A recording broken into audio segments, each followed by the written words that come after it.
তাদের কথায় দিল নরম হয়, চোখে পানি আসে, আমল বাড়ে, বেনামাজি নামাজি হয়, বেপর্দাওয়ালা পর্দাওয়ালা হয়, সুদখোর সুদ ছেড়ে দেয়।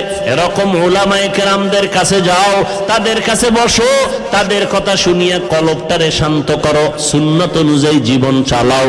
আল্লাহ পাক রব্বুল আলামিন তোমাকে জান্নাতের পথ আসান করে দিবেন।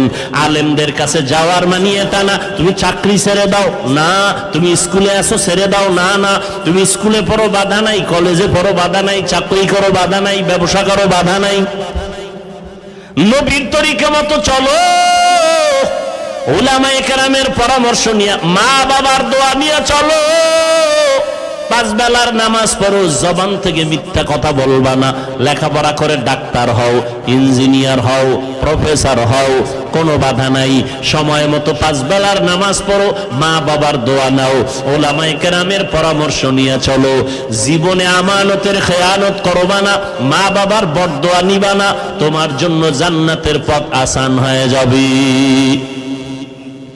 ও যুবক বাবারা, তোমার মতো কত যুবক জীবনে মাদ্রাসায় পড়ে নাই, জেনারেল লাইনে আছে, লেখাপড়া কোন রকম করিয়া ভালো রকম করিয়াও জীবনে মাদ্রাসায় না গিয়াও তারা নবীর তরিকায় চলে আসে না।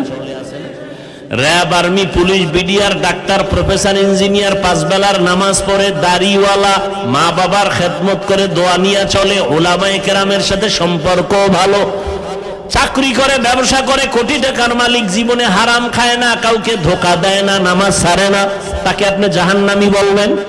অতএব চাকরি করিয়াও আল্লাহর পথে চলা যায়, ব্যবসা করিয়াও আল্লাহর পথে চলা যায়, উলামায়ে কেরামের পরামর্শ ছাড়া পথ নাই। এজন্য আল্লাহ বলেন আমাকে ভয় কর, আর এই ভয় করার পরে তোদের কাজ হলো আমার প্রিয় বন্ধু যারা তাদের বন্ধু হয়ে থাকো। সাদিকিন যারা আল্লাহর প্রিয় বন্ধু, সততার উপরে চলে। বলে সততার উপরে কে চলছে জমিনে? বলে শ্রেষ্ঠ ব্যক্তি হলেন রাহমাতুল লিল আলামিন, তার 63 বছর হায়াতে কোনো মিথ্যা কথা নাই। একজন পীর সাহেবের নাম কোন তো জীবনে মিথ্যা হয় নাই? পাইবেন? একজন নেতার নাম?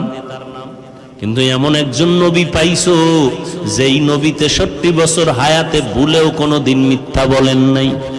কেমন একজন নবী পেয়েছো রে যুবক, যেই নবী কোনোদিন কারো গালির জবাবও দেন নাই। কেমন একজন মায়ার নবী আমার, যেই নবী কোনোদিন কারো দিকে চোখ গরম করে তাকান নাই।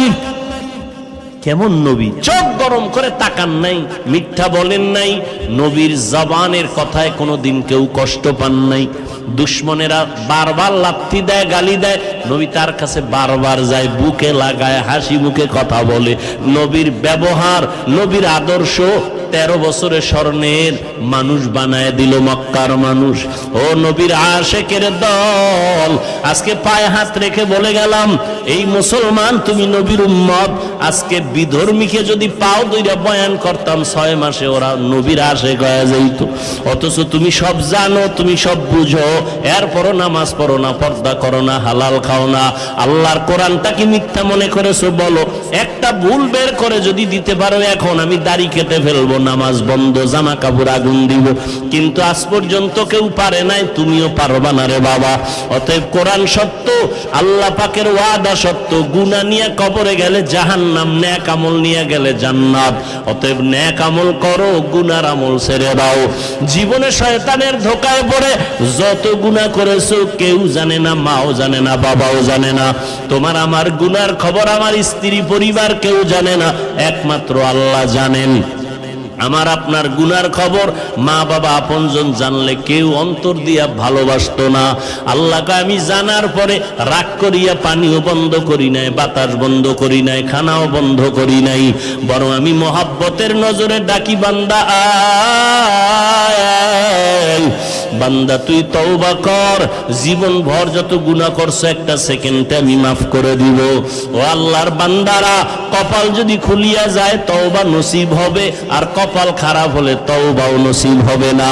নবীজির বয়ান শুনিয়াও আবু জাহাল কালেমা পড়ে নাই, আর নবীর গর্দান কাটতে আসিয়া ওমরের মতো বান্দা কালেমা পড়ে ফেলেছে। এই ময়দানেও কিছু মানুষ আছে আবু জাহালের মতো মেজাজ, বয়ান শোনার পরে কান্না নাই, বয়ানের পরে বাইরে গিয়া তওবাও নাই, বিরোধিতা। আর একদল ওমরের মেজাজওয়ালা ময়দানে আইসা গুনার কথা স্মরণ করে হঠাৎ অন্তরে বাড়ি লাগবে, আরে আমি জীবনভর গুনাহ করেছি, মা বাবারে বহু কষ্ট দিয়েছি, আলেম ওলামার বিরোধিতা করেছি, আর কত কোন দিন মরণ হবে জানা নাই, এখন থেকে তওবা করে নিলাম।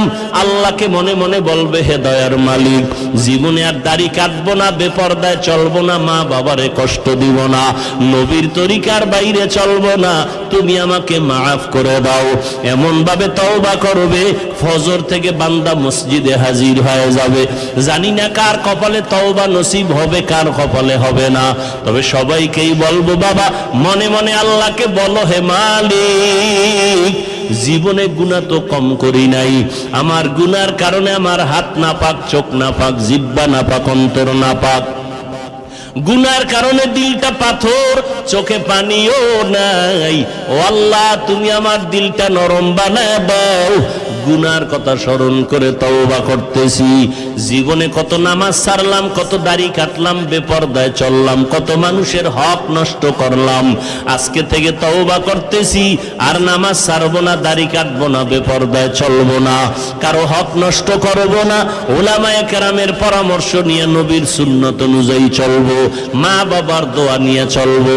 তওবা যদি কারো অন্তরে করার মতো খাঁটি নিয়ত হইয়া থাকে, অন্তরে যদি দুর্বলতা না থাকে, খাঁটি তওবার নিয়ত যাদের আছে, দুটো হাত আমার আল্লাহকে দেখায় দাও। আয় আল্লাহ, হাতগুলো কবুল করে নেন, তওবা কবুল করে নেন, তওবার উপরে মজবুত হইয়া চলার মতো তৌফিক দান করেন, আমিন। আলহামদুলিল্লাহ।